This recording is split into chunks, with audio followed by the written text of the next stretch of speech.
Hey everybody, Varun here from Language Academy. Guys, very proud to have Tejal with me, one of our on-campus students. 8 each in PT, that too a perfect 90 in speaking, 88 in writing, 87 listening, and 84 reading. Congratulations, Tejal. Very well done. Thank you so much. Tejal, I've seen you working hard. I have seen you coming straight after work to the lab, sitting on the weekends as well, practicing, doing everything. But I remember in last two attempts, you missed out in your writing section, which is one of the sections students nowadays are missing out on.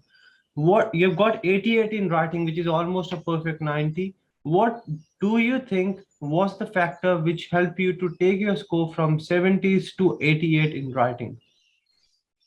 Yeah, that's true. I was missing in writing, and I just followed your advice that don't write too much in the summarized written text, like maximum 60 to 65 words. That's enough. If we write too much, then there are chances to lose marks. And another thing that I should be more careful in the summarized spoken text. I didn't write any word which I was not confirmed. Hmm. So I just be more careful about those things, summarize spoken text and reading, writing blanks as well. Hmm. So by working on that, I got my score in writing. That's 100% correct. Guys, very important. Summarize spoken text. You, if you're not really sure about any word, you're not sure about the spelling, please do not write it. It's better not to write it rather than writing a wrong word. Because if you write something that is incorrect, you lose points in content and in your spellings. So if you don't write it but cover up your content with some other keywords, you are still going to get full points. Tejal, you have taken a number of mock tests. I remember I have checked your mock tests.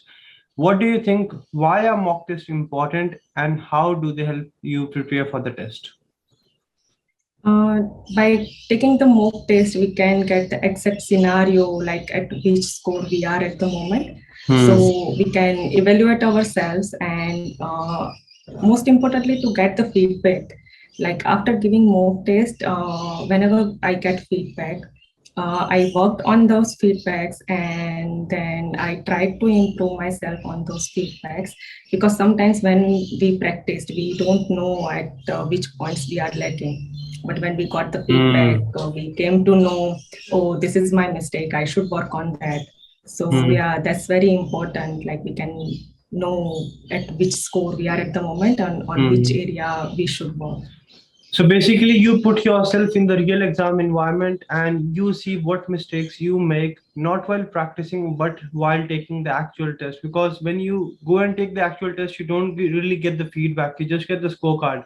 But when you take the mock test, you get Yeah. the scorecard, you get the feedback, you get the analysis, so that you know under real time environment and real timed scenario what mistakes you are likely to make and what are the areas you need to work on. I remember when I evaluated Tejal's last full mock test, she was making a few mistakes in summarized spoken text and summarized written text, which is one area we don't really pay a lot of attention to because we think that these two areas are very easy and straightforward. But it's very important you take mock test, see what mistakes you're making, work on the same, and then go and nail your exam in the very first go. Tejal, last thing, you had an option to study by yourself as well when you missed out by 1 or 2 points, but you still chose to come here in the lab, ask for feedback. Why did you not study by yourself, and why you think coming to the lab was helpful and getting the feedback was helpful? So coming to the lab for me personally, I wanted to be consistent and like for any exam, you should be consistent. Without consistency, you won't get your desired score.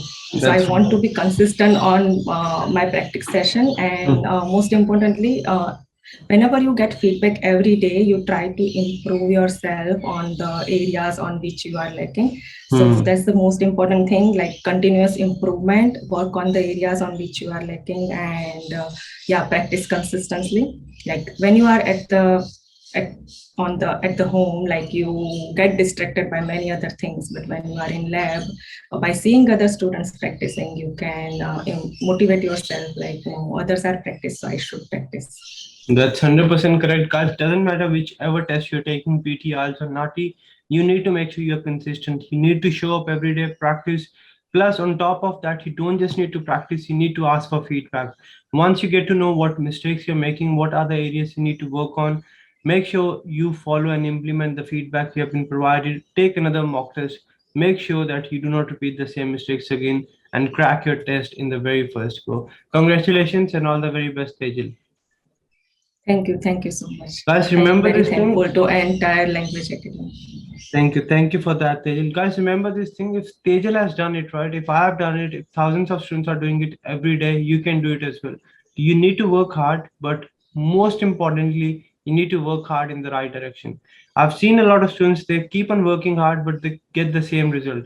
If you need a different result, you need to do something differently. That's what we did in Tejal's case. We changed a few things, we figured out a few mistakes, and the result is from 75 to 88 in writing.